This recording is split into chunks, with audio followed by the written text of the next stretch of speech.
बाळासाहेब हे सांब सदाशिव होते. ते जेवढे एखाद्यावर गरम व्हायचे तेवढे सजासजी थंड होऊन कोणालाही ते माफ करायचे. अशा प्रकारचं एक आगळं वेगळं व्यक्तिमत्व, त्या व्यक्तिमत्वाची आज ही जन्मशताब्दी आहे.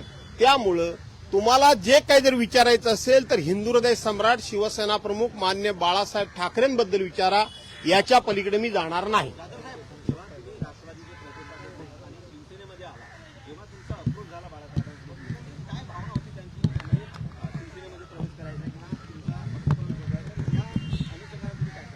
असं आहे की मी बाळासाहेबांच्या हयातीमध्येच मला शिवसेना सोडावी लागली.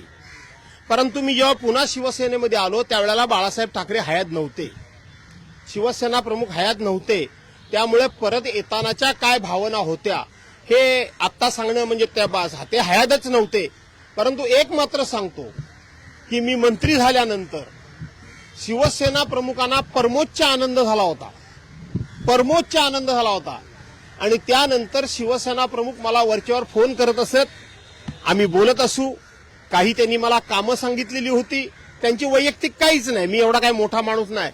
परंतु एक गोष्ट मात्र त्यांच्या बोलण्यातनं जाणवली होती की आम्ही तुझ्यावर अन्याय केला, अशा पद्धतीचा शब्दप्रयोग त्यांनी एकदा केला होता. परंतु मी ज्यावेळेला पुन्हा शिवसेनेमध्ये आलो त्यावेळेला शिवसेना प्रमुख हयात नव्हते, ही वस्तुस्थिती आहे.